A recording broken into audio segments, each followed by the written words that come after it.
Otep à tous, bien-aimés frères et sœurs. Je reviens sur ma vidéo sur le président Traoré, qui n'utilise pas l'intelligence. Il utilise un autre principe pour gouverner le Burkina Faso et pour faire avancer l'AES. D'ailleurs, les 3 pays de l'AES, c'est le principe fondamental qu'ils utilisent, l'obéissance à leur maître. Oui.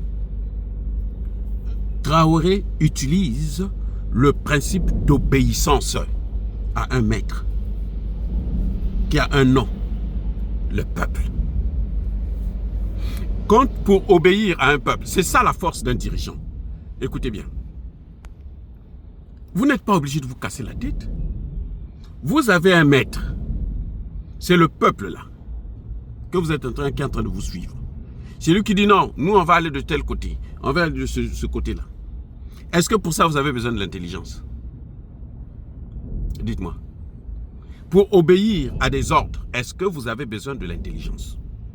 Même quand on travaille là, les bons travailleurs, ce n'est pas ceux qui s'opposent à leur maître, à leur superviseur.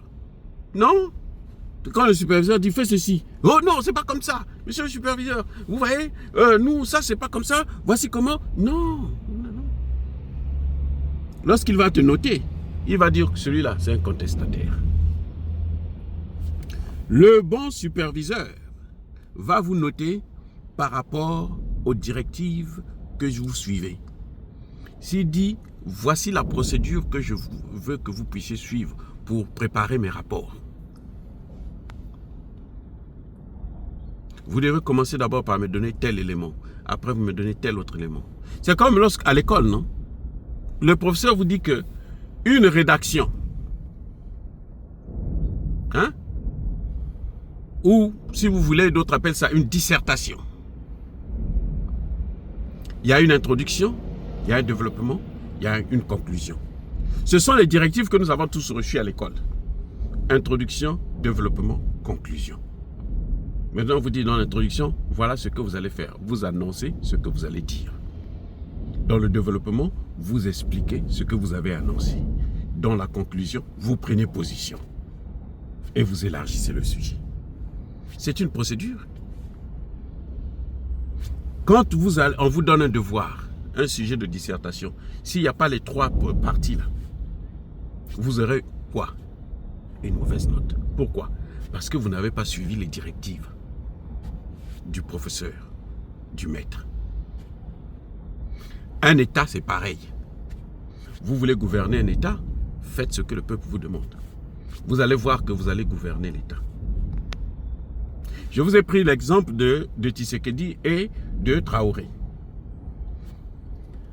Vous allez me dire que mais Tshisekedi, aujourd'hui, il est soutenu par les Congolais, la majorité. Oui, c'est vrai. Pourquoi? Par solidarité. Parce qu'ils ne veulent plus, ils ont compris ce que Kagame est en train de faire dans leur pays. C'est pour ça qu'ils le soutiennent.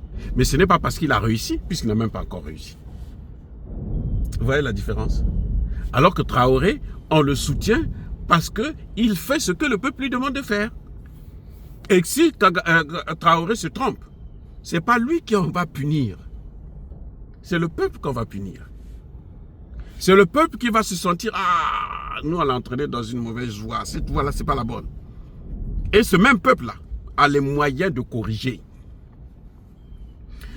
Vous voyez, je vous ai dit la différence entre deux présidents qui sont aimés par leur peuple. Il y a un qui ne respecte pas ce qu'on lui dit, mais malheureusement, il a la chance de tomber dans une situation où les gens ne connaissaient pas la vérité. Maintenant, ils connaissent la vérité.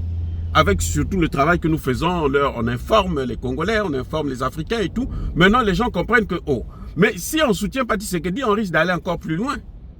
Donc là, Tshisekedi bénéficie de ce soutien. Mais en réalité, il ne devait pas être soutenu, puisque depuis longtemps, on lui a dit, fais partir la MONUSCO. Il a refusé. Appelle-nous les Russes. Il a refusé. Il n'obéit pas à son peuple. Il n'obéit pas à son maître.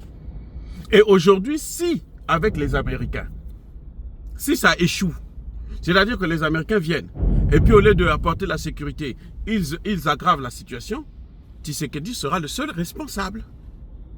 Ce qui n'est pas le cas pour Traoré pour Assimi Goïta, pour Tiani. Les terreaux continuent à massacrer les gens. Quand vous entendez les gens dire que non, c'est la faute à Traoré. Non, parce que eux, ils mettent les moyens. Ils ne sont pas tenus par le résultat, mais ils sont tenus par les moyens.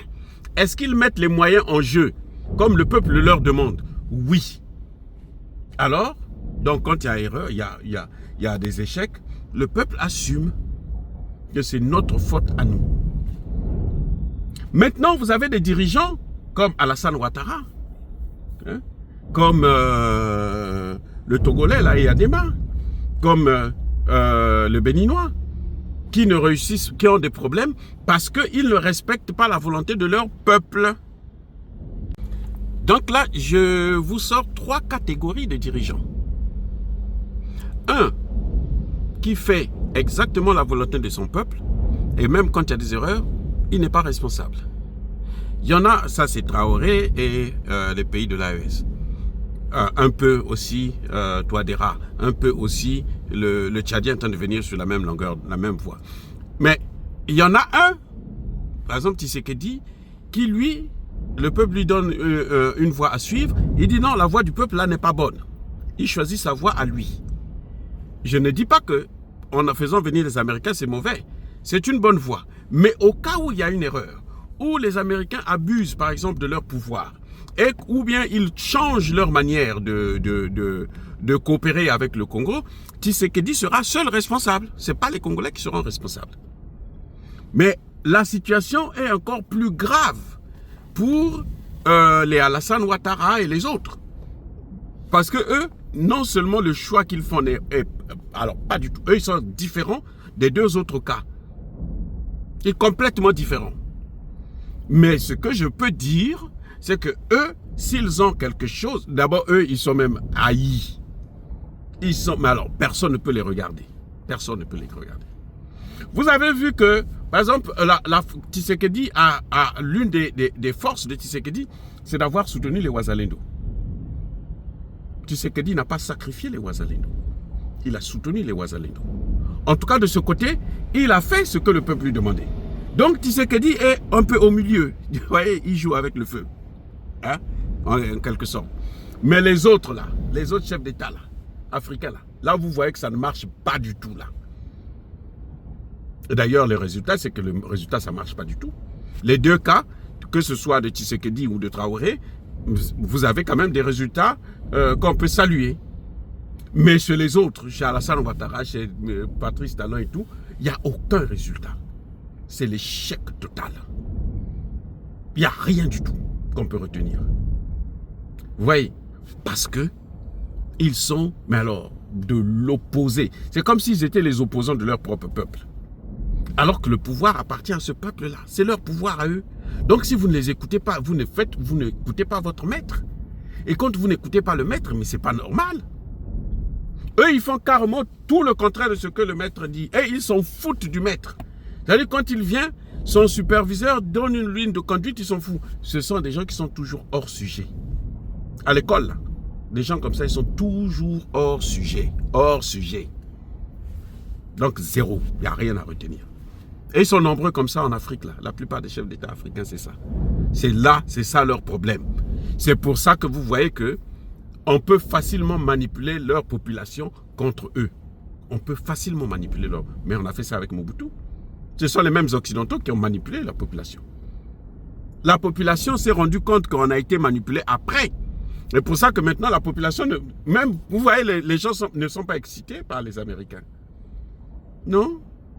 Les gens se disent que, bon, ben, comme nous souffrons trop, s'ils peuvent nous aider, s'ils peuvent changer d'avis, bon, ben, tant mieux. Mais ils ne sont pas excités. Les Congolais ne sont pas excités par les Américains, que vous voyez, les contrats, là. On a beau faire du bruit là-dessus, là. Les Congolais ne sont pas excités par ça. Parce qu'ils savent que ce sont les mêmes qui ont amené cette situation dans laquelle ils sont aujourd'hui. Qui ont amené les larmes qu'eux, ils sont en train d'essuyer. Les deuils qu'ils sont en train de... Oui, ils le savent, les Congolais le savent. Il faut être fou pour ne pas comprendre ça, pour ne pas reconnaître ça. C'est la vérité. Vous voyez? Donc, eux, aujourd'hui, c'est difficile d'atteindre Tshisekedi parce que Tshisekedi a soutenu. Mais alors, les Américains, les Occidentaux, ont demandé à Tshisekedi expressement de neutraliser les Wazalendo, les mettre hors état de nuire.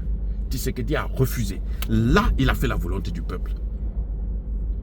Et ça, c'est l'une des raisons qui fait qu'aujourd'hui, il est extrêmement soutenu. Parce que la diplomatie de Tshisekedi a un succès, le succès des Wazalendo. Ce sont les Wazalendo qui font le succès de la diplomatie de Tshisekedi.